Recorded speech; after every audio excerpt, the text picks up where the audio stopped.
Good afternoon, everybody. This is Steve Fensky. For those of you who've met me before, you may have seen me at one of the events the Township Association has held at that time when we could hold some in-person events. For those that haven't, I'm on staff with the Township Association. I'm one of the attorneys here. And one of the things that I do is answer questions, whether it's by phone or email. And I also put on trainings like this one, whether it be in person or online, and produce some of those online documents that you may be able to find and get some help that way. I say all that because I want you to know that anything we cover today, you can call in and get help. If you don't remember, if you're not sure of something, call, go online. You can get us by email. We are happy to help. That's what we're here for, and that's why you're a member of MAT. This training is something we offer to all officers, supervisors, clerks, and treasurers when they start as a new officer. And it's because there's a lot to learn. My guess, I'm going to take a guess at how many of you got onto your town board. Somebody probably came to you and said, so-and-so after a long term of service has left the board and we need somebody to step in. Would you come in and take this role for us? And a lot of times I told you it'd be about an hour a month, and it's typically a little bit more than that. And for those of you who have done this for some amount of time, you may have found it's a lot more than that, depending on what your township does, how much township business there is to do. And a few of you may have even been surprised. You were just written in as the officer. Nobody told you that you were about to be a town officer, and then they called you and told you you won an election. So surprise and congratulations to those of you who won that election.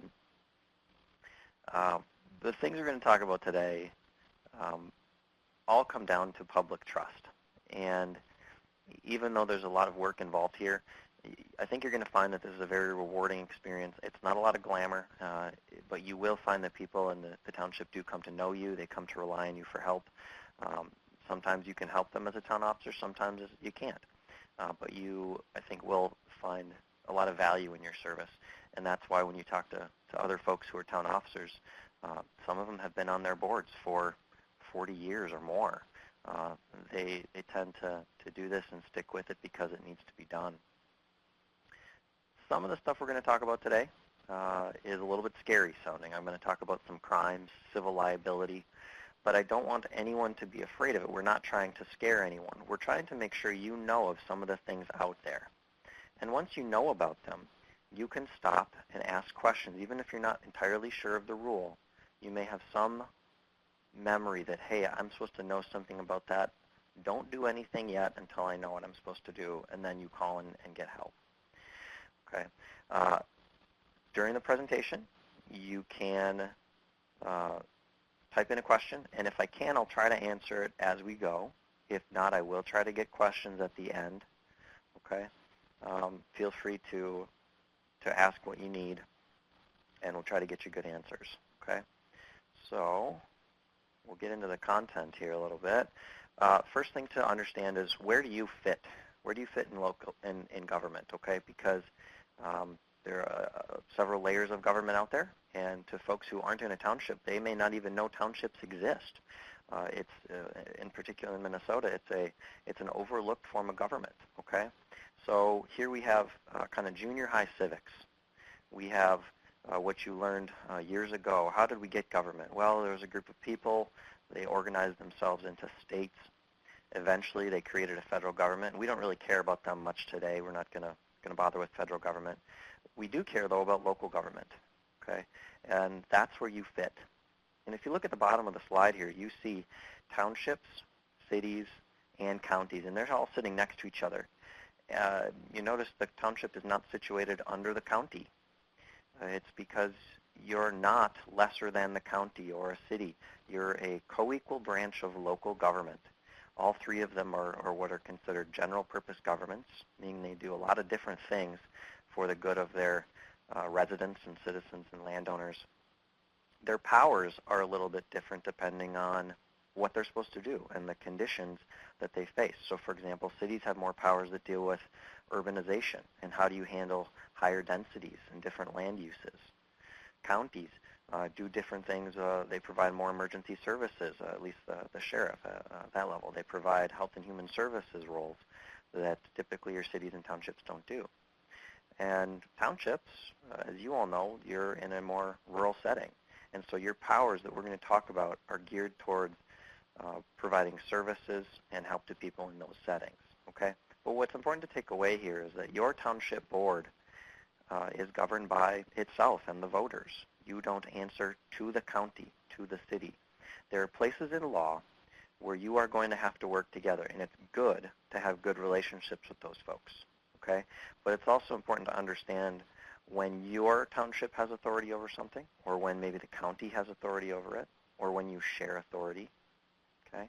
Or sometimes there's no authority, and you have to come to some conclusion on your own, right? To give an example, townships can do planning and zoning or land use, okay? But whatever they do, it has to be consistent with the county's rules. The counties, just by law, they set the baseline rule, okay? So say, for example, the county has a 100-foot setback from the road. People can put up buildings, but they have to be at least 100 feet back. Well, the townships could have a rule on planning and zoning, but it has to be consistent with, is the way they phrase it, which in other words means it's as restrictive or more restrictive, but never less. So in our setback example, your township could have a rule that says your setback is 200 feet, 300 feet, but you couldn't be 50 because the county rule is 100. Okay, so some of those places you have to work together. Now, on the other hand, liquor licenses.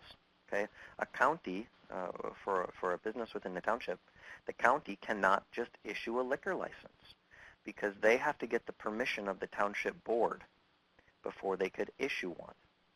So they're going to receive the application because they do issue the license, but they have to go to the town board first and find out, can we do this? Is this acceptable? And if the town board says no, the county can't overrule the township, okay, because the statute says, town board, you make that decision for your group, okay?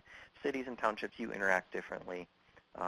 You often have shared line roads. Occasionally the city will try to extend their zoning into your township. There's a rule that says they can do that unless the township's taken some other steps. So we'll talk about those more as they come along, but those are really specific examples. The takeaway from this slide is that you're co-equal with those other governments. You work together. Occasionally you're going to have to follow their rule, but other places they have to follow yours. Looking at this within the state government, we have a separation of powers. Again, this is a junior high civics concept. We have our citizens at the top, and this is within the state. Okay, within the state government, we have three branches: constitutional officers, or what's sometimes called the executive branch.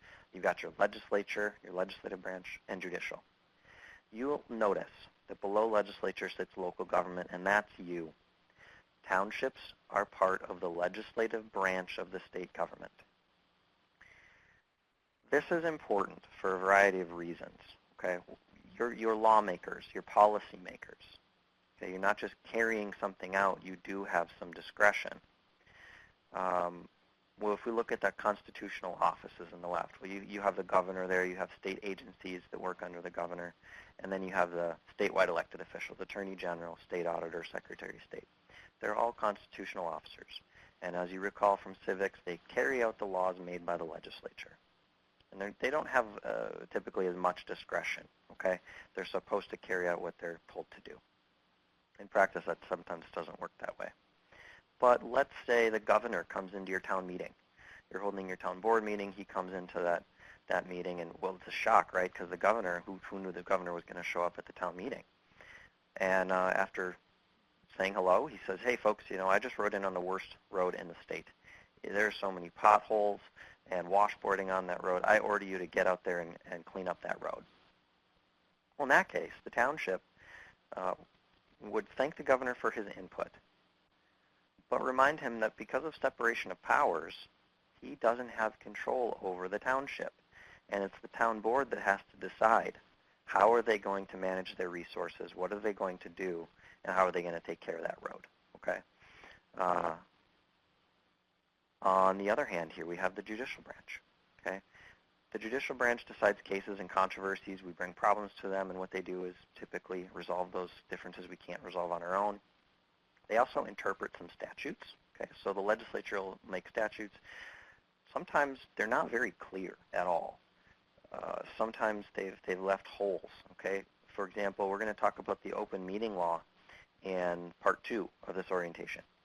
Well, the open meeting law says that all meetings have to be open to the public, but nowhere in the entire chapter does it tell you what a meeting is or when you're having a meeting. And that law's been on the books for decades now. The legislature is aware that it doesn't have a definition. And so to enforce that law and to understand what it means, the courts have had to interpret it. So the rules you'll learn in part 2 about the open meeting law, we refer to the statutes created by the legislature. But then to understand when they apply, we're going to have to go to cases to understand how this thing is used and what you need to know, okay? The other side, or the other advantage to the separation of powers for the township is that when you do have a case, let's say somebody's upset with something the town does and they sue the township, well, the judge is not allowed to second guess the board's choices when the board has discretion because you're lawmakers. So just like the legislature makes a law and the Supreme Court can't say, well, we don't like that law. We don't think we should have that law. We're not going to follow it. Okay. Likewise, the court can't say, well, town board, we think you didn't make a good decision, so we're going to substitute our judgment for yours. They can't do that. All they get to do is figure out, did you follow the laws that exist and give you discretion where you had that discretion. Okay. Municipal powers. Everything you do as a board has to come from state law. It's sometimes said that townships are creatures of the legislature, and that means that you don't exist as a township unless the legislature created you and gave you powers and duties. And in fact, that's what happened. Soon after the state was created, the legislature created township government, and they gave a set of powers and duties to the people and to the officers there. But when you start to exercise your powers, you have to understand that everything you do comes from a statute. There is no inherent power. So there's nothing that comes from the voters, for example. If the voters have a power in a township, it's only because the legislature wrote a statute and said, voters, you get this power within your township. Now, township government, you're going to see, is more voter-centric or voter-focused than any other local form of government in the state. Voters have more power within a township than they have in any other form. But it's certainly not unlimited. And it's certainly not a simply do whatever the voters want, because their powers are limited too. Okay? So here we have a chart. And we have our own little separation of powers here. We have town electors, okay, and those are the voters. They act at annual meetings, and that's the March meeting that we hold on the second Tuesday of every year. That's Township Day. They get together in their town hall or their meeting place, and they talk about what to do. And the big thing that they get to do, that no other group of Minnesotans gets, is to set their levy. So they have a direct vote on what their local property tax levy will be. And it is a pretty awesome power, I mean, in the scope of its power. Cities and counties, they're limited. Their powers are, their tax are set by their council, their board. If the city wants a tax increase, well, the 5 to 7 or 9 council members vote, and they decide we're going to increase, and that's that. And they're limited in some ways on the amount they can do, but that's not the case with the township electors. They could, and we've seen this, they zero out the levy occasionally if they're upset with something or they think there's enough money available in reserve, okay? That's a pretty big power. Of course, they elect their officers, and that's in the election part. That's not at the annual meeting, okay, but that's a voter power to elect their officers, their supervisors, their clerk, and their treasurer. And even before that, the voters had to create a township. Okay. Looks like I've got a question here, and this is from Randy. Why does someone other than a board supervisor lead the annual meeting? Is this past practice or legal requirement? Okay, so this is within that first box. Who leads that annual meeting? It has a moderator in that meeting. The voters select their moderator, and that's all it says in the statute. Okay, so here again, we had to go to a statute. We started talking about We have to have a statute to figure this out. Well, the statute's in Chapter 365. It's towards the end. It's about 365.52 or 53. And it says during that annual meeting, the clerk convenes the meeting, but then the voters have to select their moderator. Sometimes they select a supervisor to do it, who often knows quite a bit about what's going on in the township. But other times, they want somebody else who's not a supervisor. They want somebody outside the board to be their moderator, and they can select somebody to do that, okay? Another question here on the annual meeting. Who should and should not get paid for the annual meeting? Okay, that moves us into our second box. So I'll get to that question as I explain the second box. Town board. Okay, we had our first box here, town electors. They act at their annual meeting, and their limited powers, okay, their big one was to set the levy and elect officers. Then we move into our second board, our second box here, town board. This is, by law, it means the supervisors. That's the town board. I know the clerk and the treasurer are there too, but when we say board, or when the law says board, it means the supervisors, okay, because they set policy, pass ordinances, that kind of thing. And you see some of the powers here. The big power they have is to spend money, all right? The voters were able to set the levy, but the board spends the money. They decide the budget and the spending.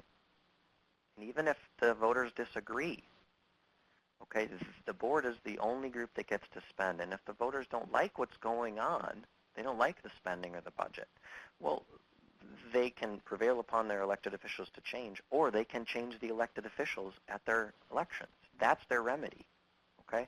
But that's the big power for the town board, spending money. They also handle all the employment, hiring and firing, contracts, whether to make them, how to follow them, who to hire, all that stuff. They're the only group that create ordinances. Land use, that's usually within an ordinance, but land use ultimately is decided by the town board. How are we going to allow property here to be used so that we make this community look the way we want it to? And the town board also staffs the special boards, the local board of appeal and equalization, as many of you have probably heard a lot about the last couple of weeks. The board of audit before the annual meeting, where they go over all their finances, okay? And there's a lot more to the town board. They do the day-to-day stuff. And the question about who should and shouldn't get paid for the annual meeting, well, that's going to be decided in part by statute, because the moderator and the clerk do get paid by law. They have to get paid, okay? And I believe it is the voters who decide that amount for the annual meeting. But the board, the supervisors, they could decide to pay themselves for the annual meeting, and some boards choose to do that. Usually it's because one or more of them has to answer questions about the proposed budget or about what's been going on, so they decide to pay themselves. That's within their authority to do that, okay? And again, the voters cannot overrule that. They can set the levy, but they can't overrule the spending decisions. The last one, and this is one of the boxes that makes townships unique, okay? Town electors and town board, and you see both of them in the same box together. Well, there are some powers that the board cannot do itself and that the voters cannot do themselves, okay? These are two key powers. To do any of these, you need both keys. They both have to use their key and turn the key to make this thing happen, okay? So the town electors have their key. The town board has their key. For example, building a town building. The town board cannot do that on their own, even if they have the money, right? Enable police and fire protection. Well, that's not available to the town board unless the voters have switched it on. And at this point, every township's voters have switched that on, okay? They have allowed that to happen. And townships, I think every township in the state has fire protection. There are a couple who are considering not having it, but right now everyone does. And a couple have police protection that they provide themselves. Okay, the voters switch that on at their annual meeting, and then the town board, acting at their board meeting, decides yes, we want to do that, or no, we don't want to do that. Okay, and you see some other items there that are two key powers. There are some others as well. You need both groups to agree. Okay, there was a township in southern Minnesota where the voters badly wanted a new town hall. And they went to their annual meeting. They expressed this to their supervisors. They raised the levy. They said, well, it's okay to do some borrowing because we're going to raise the levy to cover the cost, and said, go build us a new town hall. Well, the board went to their meeting soon after, and they decided, you know, we're comfortable with what we have. We don't want to get a new town hall. And so they declined to use their key. The voters turned their key. The town board did not turn theirs.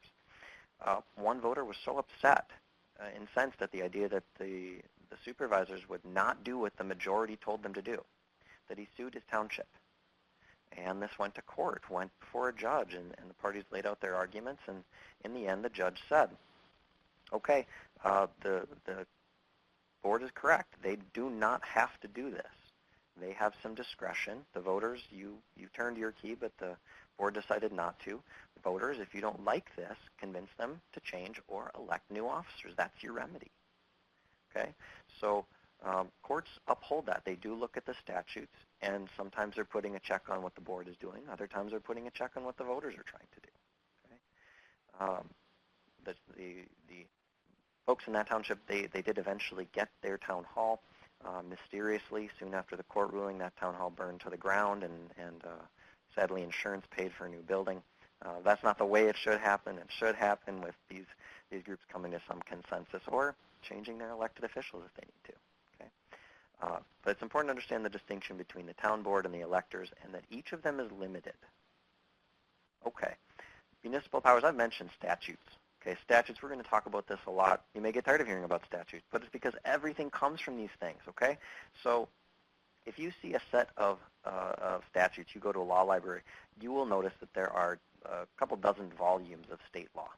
There is a lot of law out there, and even the smaller versions are multi-volume, small print, okay? And that's just the statutes. Then there are some administrative rules that executive agencies are allowed to create, and then we have court decisions that interpret those, and then, of course, we have the Constitution, okay, federal and state. Now, constitutions don't come into play a lot for us, okay? We're not going to deal a lot with that. But your statutes do come into play a lot. And as you start as a new officer, it is entirely fair and appropriate for you to ask the other supervisors, okay, we're doing this thing. Where does this come from in law? I know you've always done it. That's the typical answer. Well, we've always done it this way. Nowhere will you find a statute saying it's okay to do something because you've always done it that way. And I bet that's not a surprise to any of you. We do want to find the statute, and especially as you're learning, ask and find out. And what you and other supervisors, very experienced, will find out is that sometimes what you've been doing forever is not the right way to do something.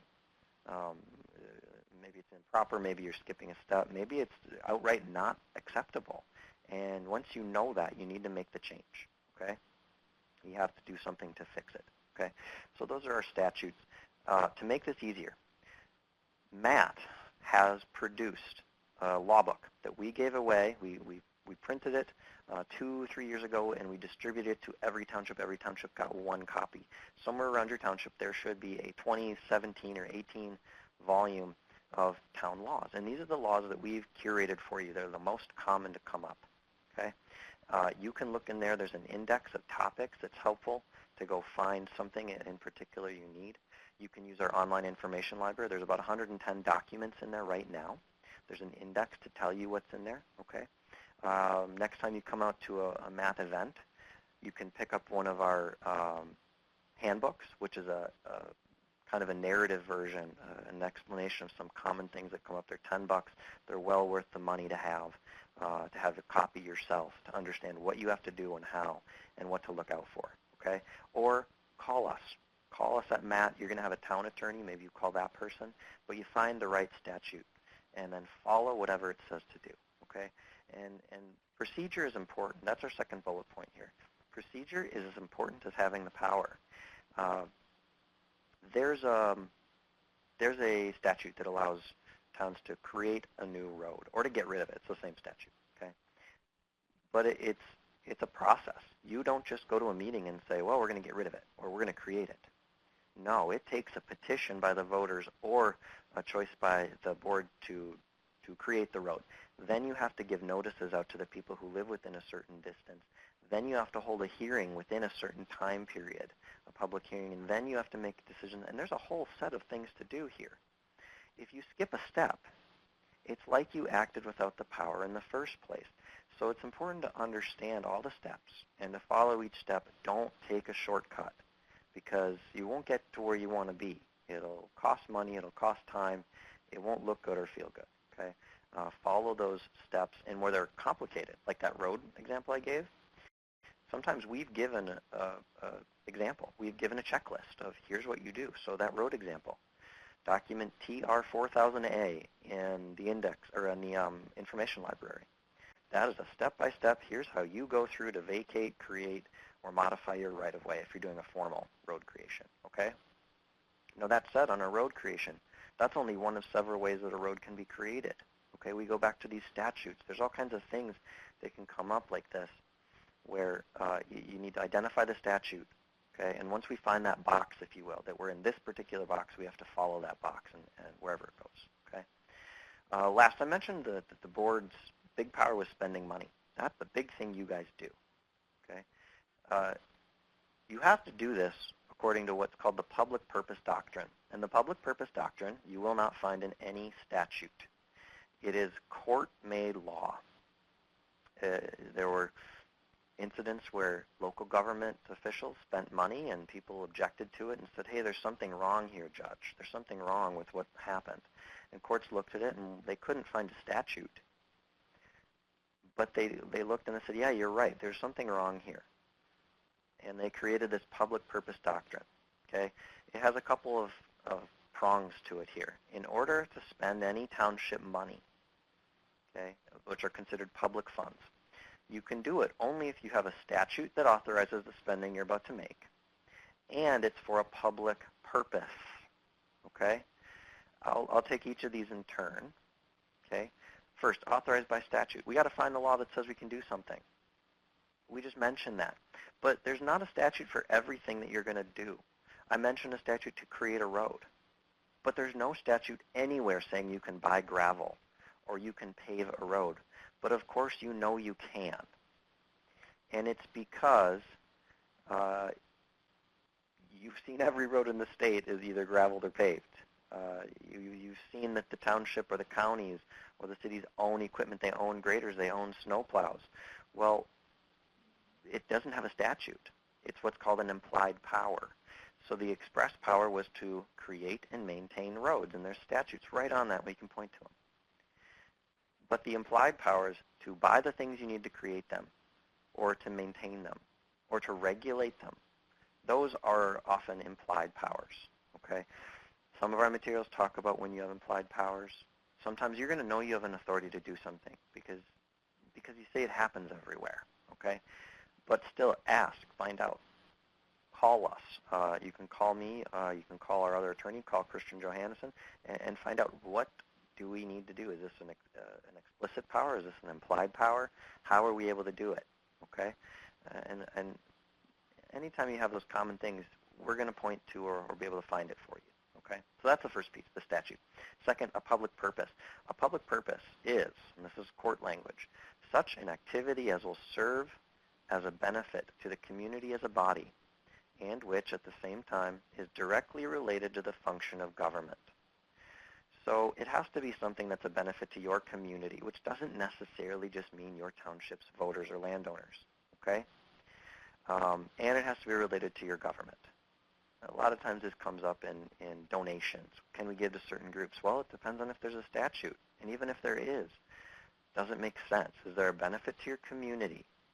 And does it somehow relate to your function of the government, okay? This is a rule that is a little hard to understand. The downside is it's difficult to grasp what it means. The positive is that you're not alone, and it is actually hard to understand. And that creates ambiguity, which does create some ability for you to decide as a board, remember, as a group, you have some discretion. Do we think this will benefit our community? And is it somehow related to something we are supposed to do? Okay. For example, let's say you want to spend some money. The voters can authorize money for a town celebration. That's one of their powers. Okay, it's not in that list, but it's one of them. All right, so they authorize the township to spend something for a town celebration, and the town decides, you know what we're going to do? We're really a community bigger than our township here. We're part of the city, neighboring, and other townships, and well, there's a 4th of July festival, and so we're going to help contribute money to the fireworks. And so you can, because the voters authorize it, and then the township board can spend the money, Okay, there's a law saying, all right, we're going to give money to the neighboring city. There's a different statute that lets you do that. And we're going to give them money for this purpose. All right, well, that probably fits all of these boxes here. It's authorized by statute. The voters could do it, could let this happen. The board can transfer money under another statute, okay? And it's related to this function that the law says is a town celebration. Okay, well, that's great. Now you can do this. But let's say one of the board members, he vacations over July 4th, and he goes up to Walker. Okay, he's down in Winona area, but he goes up to Walker to vacation over the 4th. And he says, you know what, I'm not going to see these. I'd like to send my money up to Walker. Well, that probably no longer fits any of these boxes, okay? Or at least it doesn't fit the public purpose box. Maybe it's authorized by statute. But it's no longer a benefit to the community that this township is situated in, okay? So that's where it's a little hard to draw these lines sometimes. And again, if you have questions, talk to us. We'll try to work these out, okay? I have a couple questions here. I'll go to these, okay. Township wants to expand a building and money is there. So do we need elector approval? Or so needing elector approval, does the topic simply come up at a board meeting to allow public input before a decision is made? Okay, so this is going back to the we want to build a building, okay, or expand a building. Now expanding a building is actually a little bit different. You're not building something new. So this would probably be within the board's discretion, okay? Now if you want to be most cautious about it, what you would do is wait till the annual meeting, either next March, or you bring the voters back for what's called a special town meeting. And there's a power within Chapter 365. It's towards the end again. That's the annual or special meeting powers. Okay. When I say town meeting, I mean voter meeting. When I mean a meeting of the supervisors, I will say board meeting. All right, so a town meeting, that's where the voters get to exercise their power. They cannot exercise any power whatsoever at a board meeting. Okay, so you would need, if you want to take the cautious approach, you bring them back for a special town meeting, follow up the procedure, okay, and then bring them in, talk to them about this, get their permission, and they say, yes, you can do this, and here's how much we'll allow you to spend, which is within their authority. Now the board goes to its meeting and does the expansion, okay? Now the more risky, option is to say, this is just an expansion or a renovation of what we already have. The voters have already approved this. We're not moving it somewhere. This is implied, okay? And in that case, your board would just go forward with this. It may depend on how big of an expansion or renovation this is, okay? So Randy, why don't we talk some other time and we can go into the details about this, okay, about what would work for you, okay? Next one, is there a way to buy the book? Oh, I think this is with the books. Yes, you can call into the MAT office and order our materials, whether that's the township manual or if it's the law book. You actually have to order now from the state law library because that book we produce and the state law library prints. If you can't find it, give us a call and I'll try to track down the right place to go. I don't think we have any left, and we're not allowed to sell them because the state actually holds the copyright. Okay? But the town manual, those we can sell. We'll have them at events. We can also send them out to you. Sounds like the definition of implied powers could be the basis of quite a few arguments. Yes, if we go back to implied powers, it can be an argument. Now, ultimately, if a statute doesn't answer something, a court could end up answering something. But remember, because of separation of powers, courts give discretion to the board when it looks like the statute isn't clear.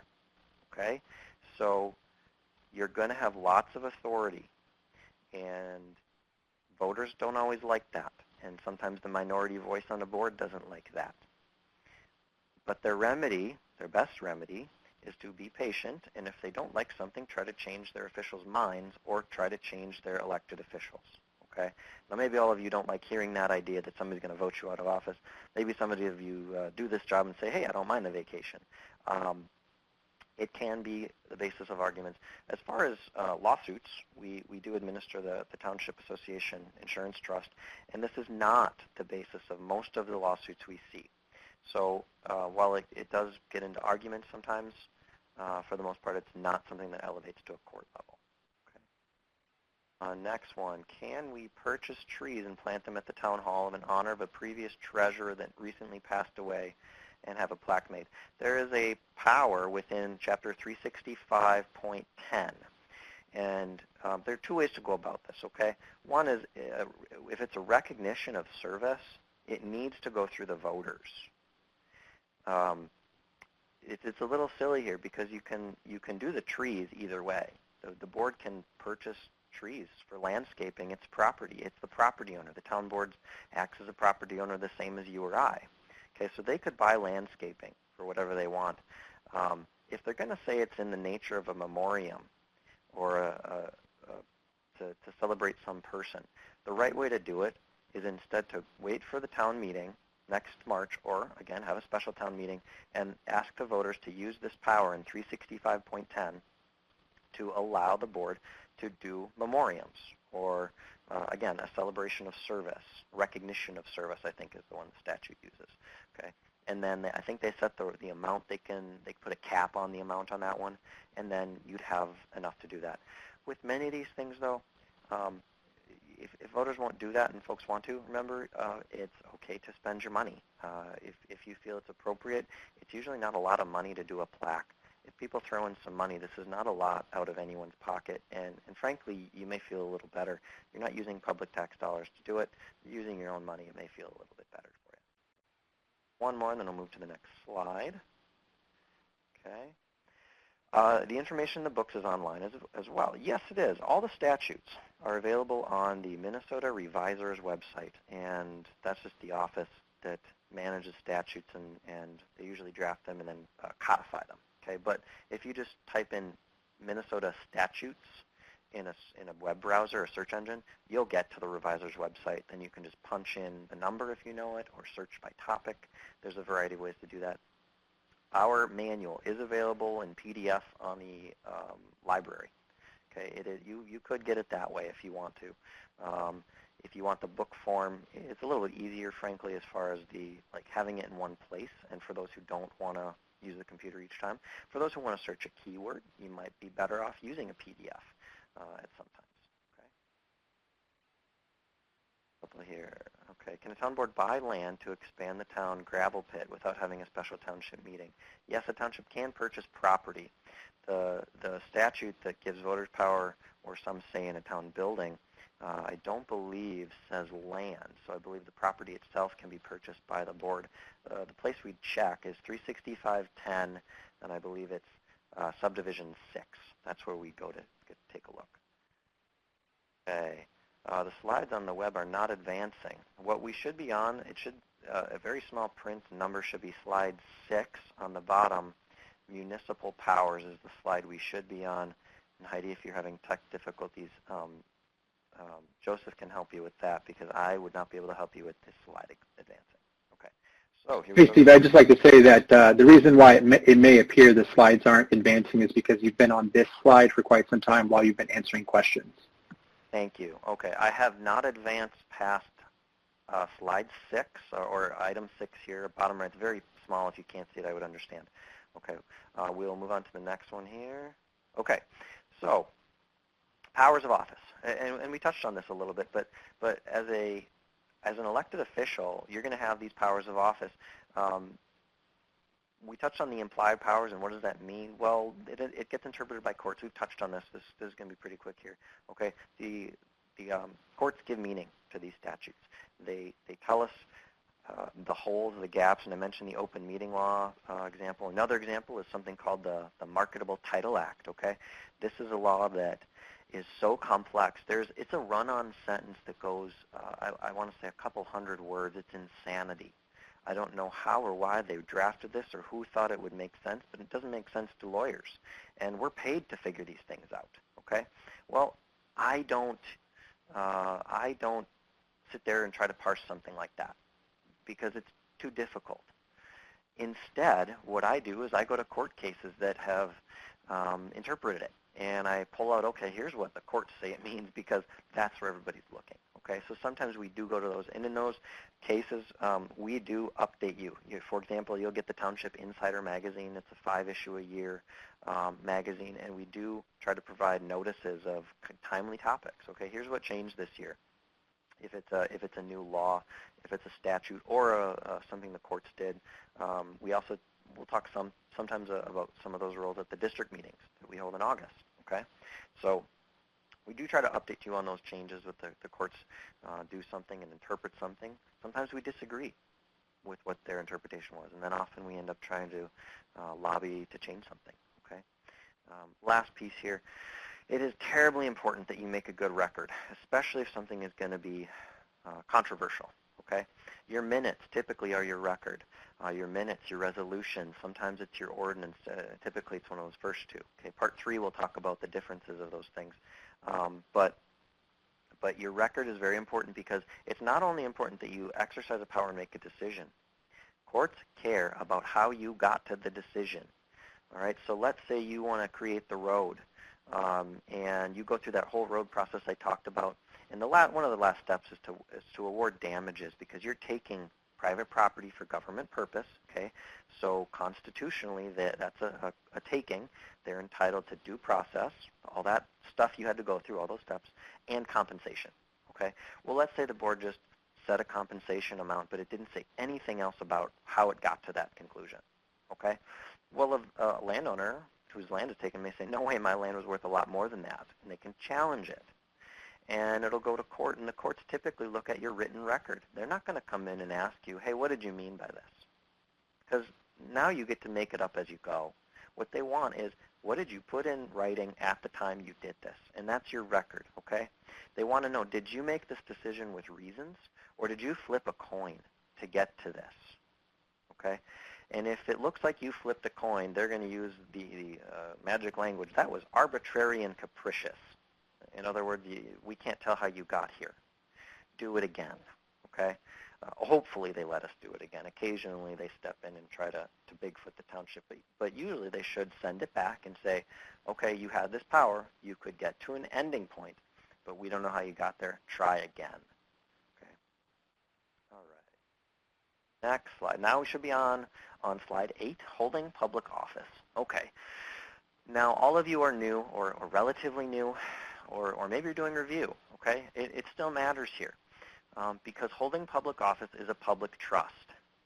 The rules that we talk about in this training, whether it's this part 2, or part 3, are all going to come back to public trust.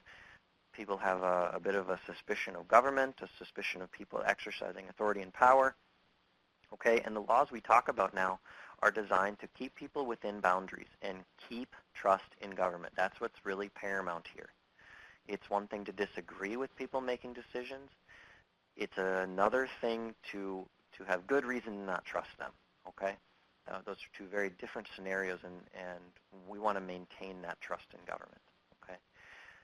For you personally, it's important because there can be civil and criminal penalties. Now, there are not many, okay? Most of the time, anything that goes wrong is on the township. But there's a few things we'll talk about that are deemed so important to public trust that the legislature said you, as an individual officer, have to follow these rules, and if you don't, it could be deemed a crime or a civil penalty. Okay, we'll go through them. And again, you should not be afraid at any point here. The number of town officers that get in trouble for this is so extraordinarily low, it should reassure anyone of how well township government works. Okay. We have a bond program through the MATA insurance, okay, which protects against clerk and treasurer infidelities and stealing, okay. That program has been used maybe 2 or 3 times in the history of this thing. It just doesn't happen, okay. So don't be worried here, all right. The first step, the very first step to you doing anything as a public officer is to take your oath of office. That is the key to open the door to the fantastic powers of township government, okay? So you have to take your oath. This is pretty simple. What happens, you either got appointed or you got elected, and you're supposed to get a certificate of election or appointment. And this is saying, okay, we verified that you got the office. Now you take your oath of office. And you take the oath every single time you enter office. All right. There's a clerk in southern Minnesota. I believe he's still on the board. He's been on his board now. He's in his, I want to say it's 60 years. I mean, it's something unbelievable. It's amazing how long he's been on this. okay? He's taken the oath, okay, 30-some times then. It probably doesn't feel special anymore when he takes it, but it's just as important each time, because that's the promise to the public that you're going to carry out these duties properly, okay? Now, if you didn't take your oath of office properly, but you just start doing the job, well, there's a law that says, yeah, we can't do that, okay? Now you're impersonating a public official. It's actually a crime in Chapter 609. Now, county attorneys are not out there looking for town officers to throw in jail. They have better things to do, okay? But nonetheless, it can come up when somebody's unhappy with what you're doing, and maybe they can't undermine the result that you did, but they're going to find something to sting you with, okay, or to make you look bad. And this can be one of those things. So very simply, take the oath of office, okay? I'm looking at a question here real quick. Any differences between being appointed and elected as the clerk or treasurer other than they can't vote if appointed? Okay, the clerk and the treasurer never get a vote, I'll say. The exception being the clerk, whether appointed or elected, votes when there's a vacancy in a supervisor position. That is the only time the clerk, whether appointed or elected, ever gets a vote. There's townships where they select their clerk or treasurer, as in it's like hiring. They're optional forms of township government. The voters have to go to the ballot box and allow this to happen in the first place. Okay, and then those folks they're just employees. They never stand for election again. That's what we say when we're referring to a clerk or treasurer in that situation. They're appointed. Okay, now a clerk or treasurer who's appointed midterm and will later stand for election, they're still an elected officer. It doesn't matter that they came into office as an appointee. They're still in the nature of an elected official. Okay. I'll leave it at that, Randy. If we have more questions, I'll take those offline after, because we would get too far into the weeds on that one. Okay. All right. Public trust.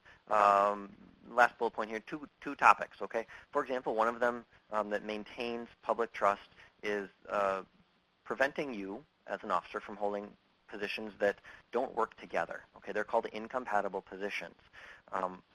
That's going to be our next slide. I'll mention conflicts of interest. That's another piece of maintaining public trust, and that's something we handle in a later part of this training. It's a big topic, okay? So we can't cover it here, but we'll come back to it as an important element of public trust, okay? So public trust and incompatible positions, okay? And one question back here, how is an oath properly done? Okay, how is an oath properly done? You get your certificate, and then within 10 days you're supposed to take your oath. Your oath can be administered by any notary, okay? And the clerks, whether appointed or elected, are automatically notaries. You're not a notary public. You're called a notary ex officio, which just means by virtue of office, you are automatically a notary, okay? Or any officer, any elected official in the state may administer an oath. So there's many options to get your oath taken. The phrasing of the oath is on a document within our information library, okay? I believe it is EL. It's the elections section, and you'll see an oath of office document. That thing printed off, somebody administers it to you, signs it, and gives it to you, and that's your oath of office. It's pretty quick, pretty easy to do, okay? And fortunately, nobody's out there typically looking for a problem with that, okay? So back to incompatible position, all right? With an incompatible position, it's the idea that some of these offices, you can't exercise the duties at the same time and say you're really doing it properly, okay? So the law will prevent you from trying. Now, some are listed in statute, some are not, and that's where it can be a little bit difficult to apply, okay? Here's another case, all right? Here's we have this case cited in the middle bullet point here. Public offices are incompatible when their functions are inconsistent, their performance resulting in antagonism and a conflict of duty, so that the incumbent of one cannot discharge with fidelity and propriety the duties of both. Wow, it's fantastic language in this quote. It's wonderful. You don't hear these kind of words usually. It comes down to you can't serve two masters at the same time. Give you an example. We talked about powers that the county has and powers that the township has. Well, there's a statute that says you cannot be a township supervisor and a county commissioner at the same time. There's another one that says you cannot be a state legislator and any other position at the same time. The idea being you can't properly do what's best for one of them in some cases and what's best for the other one in another case. Let's say you've got a county road and a township road that intersect. Well, who's going to pay for the maintenance in the intersection, and how far out does it go? Who's going to pay for the culvert, the $80,000 box culverts that have to be replaced in that thing? Everybody's going to say, not it. And there's no law that says who prevails. So as a person who's trying to hold both offices, what are you going to do? Are you going to try to split the difference? Well, that may sound fair to some, but others may say, no, it's not fair at all. You're having to compromise to meet the duties of both of these, or you're going to outright have to neglect a duty for one. So when this happens, the law says you can't do this at all. It's a violation of public trust, and automatically you are deemed to have resigned the older office. So let's say you're a town officer and you run for county commissioner. That's great, okay? Go for it if you want to do that, okay? Now when you take your oath as a county commissioner, even if you didn't formally resign your town position, the law says you did resign the town position just by virtue of taking that incompatible oath, right? Now, if you didn't go back to your town meeting and try to exercise any powers, that would be okay. But if you did, if you're county commissioner, you go to their board meetings, and now you're still going to your town board meetings, well, you're fine on the county side, probably, okay? But you're certainly not okay on the township side. You're now impersonating a public official again, okay? So it's important that you understand when you're looking at another office, if you're interested, find out if you can hold more than one office, or if you're going to have to resign one. The last point here, some offices are compatible. It's okay. For example, town supervisor and school board member. That's okay outside, I believe it's a 7-county metro, okay? And that's probably a practical reason. They probably needed people to fill all these things, and so you just needed it to happen. Typically, though, they're not going to have a conflict, okay? Why they think it's a conflict within the 7-county metro, I'm not quite sure. They don't have a lot of overlap there, okay? All right. The next piece of this. You have a duty to report. Once you are a township official and you take your oath of office, okay, there's all these other laws that apply to you. And this is one of them, all right? So me, I'm not an elected official. I've never taken an oath. So these things don't apply to me. There's a whole bunch of laws that apply to all of you, but they don't apply to me. It feels great, except that I also don't have any of the powers of your offices, okay? This is one of them. You have a duty to report violations of the trust, all right? I'll read this because I'll read it kind of quickly, and we'll summarize. Whenever a public officer, that's you, discovers evidence of theft, embezzlement, unlawful use of funds or property, or misuse of public funds by any person authorized to expend public funds, the employer or officer shall promptly report to law enforcement and promptly report in writing to the state auditor a detailed description of the alleged incident or incidents. All this comes down to, once you're a town officer and you've taken your oath, you now have to rat on the people in your township that are doing one of these things that are improper, okay? Unlawful use of public funds is the difficult one. Theft and embezzlement, that's usually a little more clear-cut for people. You're taking something, money or property, that doesn't belong to you, and you don't have a right to use it, or you're not using it for a public purpose, all right? That could be theft or embezzlement. Unlawful use of public funds is usually a little bit difficult, all right? It has to be something that's not legal in the first place. It's not just, I disagree. So let's say you've got a board and there's 2 supervisors that vote, and they're going to do a certain amount of gravel on a particular road. And the 3rd supervisor says, well, everybody knows it only takes half that. That's a waste of money. That's a misuse of public funds, okay? And then they get on the phone and they report to the sheriff. And they get on the phone and they report to the state auditor. And the state auditor investigates local governments, okay? They don't pursue crimes, but they investigate, okay? And they say they put way too much material down there. They didn't need to do that, okay? Or they didn't need a grader the size they bought, all right? Well, unfortunately, that's a real example. Somebody really did object to how much gravel the other supervisors voted to put down on a road. And they said, that's misuse of public funds. And they challenged it and went through all this process. And as you might expect in the end, the sheriff and the state auditor said, no, that's just a disagreement. That wasn't unlawful. They genuinely believe it takes that much, or they should put that much on for whatever reasons they have. You just disagreed with each other, okay? Now, unlawful use of funds. Well, we're going to buy a grader, and we're all gonna use that for personal purposes. Yeah, that's probably an unlawful use of public funds, okay? It might be theft of a type, okay? Certainly an in-kind benefit that's improper. Okay, that might also rise to improper use of funds or property. You shouldn't do that, okay? You can't take the stuff, it's not a commune. You can't take the stuff for your personal purposes just because you have access to it, all right? Or that example with the fireworks. Well, sending money up to another city. Yeah, it doesn't look like that's authorized by any public purpose. That's probably an unlawful use of funds, all right? If you get in those questions, you're not sure, call us, call your town attorney, and talk. Okay, no, we work for the whole board, the whole group. We're not here to get anybody in trouble, okay? But we will try to help you identify some arguments, maybe give you some context of, well, no, this is really just a disagreement. Or, yeah, this kind of looks like this is something that could be unlawful, or we don't know, okay? Or be safe, okay? And notice that at the end of this, there's a statute, okay? If you don't do this, if you see theft, embezzlement, or unlawful use of funds, and you don't report it, now you can be guilty of a crime. So this is why it's important for yourself and for others that all of you, toe the line. You do the things you're supposed to do, okay? Because if you choose not to and think, well, it's just my risk, it's not really. It's also the risk of these other people who are working with you, okay? Right, conducting public business, okay. We'll breeze through this a little quick here. So in a board meeting, who makes decisions? It's the supervisors. Supervisors are the ones who they set policy, okay? The clerk and the treasurer can contribute to meetings. They can have public comment. We'll get to that in a moment. But for the most part, it's the supervisors. They make decisions about what to do and how to do it, okay? It's by vote of majority, simple majority. Boards of 3 supervisors, that's 2. For those townships that have created 5 supervisor boards, it's 3.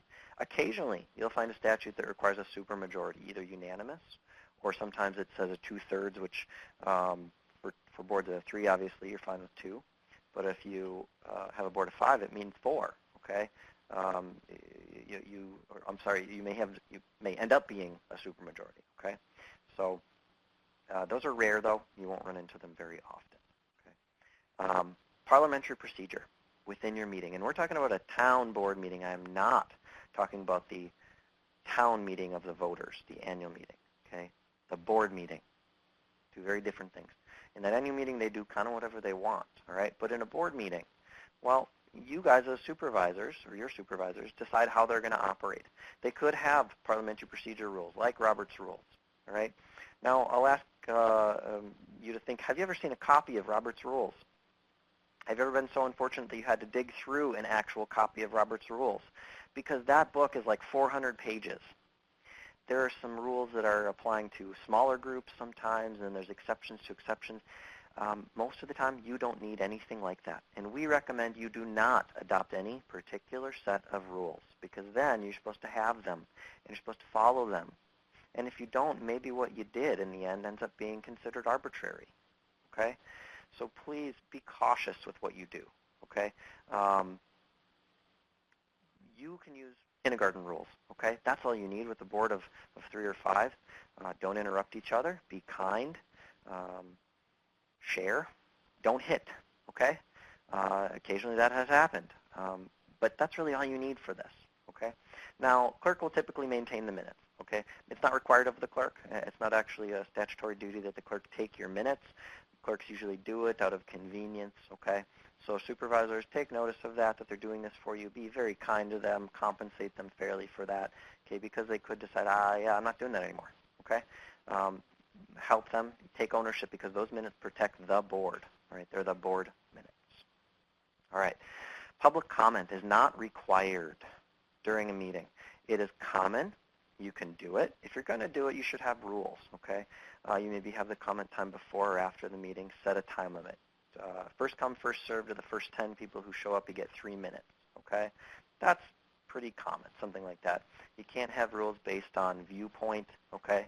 It can't be, well, we don't like this message or that message, okay?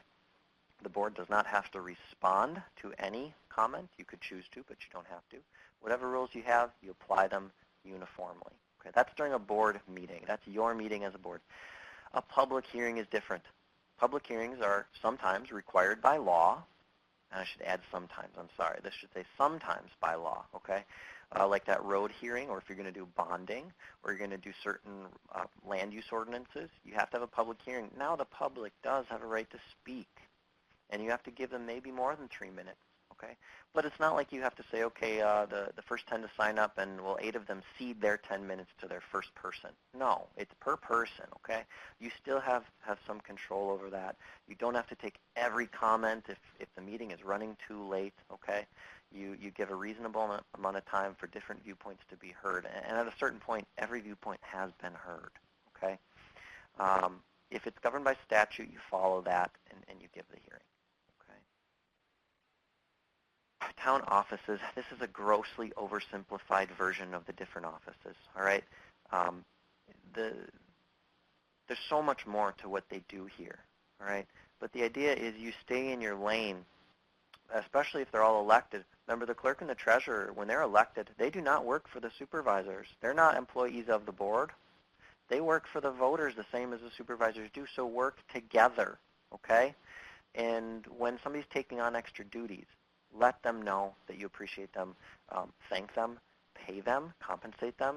This is difficult stuff. Remember, in cities and counties, there are staff to do this, okay? Don't shortchange yourselves, all right? This is serious work, and treat it that way. Last point here, communicate, collaborate, respect, okay? This is with each other, among your board, all right? Talk to each other. Don't assume that a new officer will do it the same as an old officer. You will have to change your expectations, and your board will have to change their expectations for you. This group of people we have on right now, all of you are new. You can do it differently than the prior person, okay? And you probably will, all right? They need to respect that. You respect them, okay? Last, I just had some ideas of getting started as a new officer, okay? Take the oath. We mentioned that. I won't go into it again. Ask questions over and over. Find out what you do. Eventually, this will be internalized for you. But I've been working with townships for 5, 6 years now. I don't know it all, okay? It's hard stuff. Take your time. Don't expect too much of yourself, but ask questions. Use our resources. Come to our trainings. Call. Ask questions. We're here to help. We have clerk trainers as well, 3 clerk trainers that also help specifically clerk and trainers on the things you may do, okay? Respect each other. We just mentioned that. When in doubt, and I'll leave it at this today, stop and don't do anything. Take comment. Tell people you have to find out more information and ask for help, because you don't get in trouble when you do that, okay? With that, thanks all for being on today. I appreciate you being on, and we are out of time, so if you have questions, let us know later. Call or email. I'm happy to help you. Thank you. All right. Thanks, Steve, and thanks to all our attendees who attended today. A program evaluation form will be sent out to everybody right after the close of the program. If you're interested in providing your feedback, go ahead and fill out that evaluation for us online. That would be we would be most appreciative. Thanks again to everybody who attended. Have a wonderful day. Be safe out there. Bye-bye.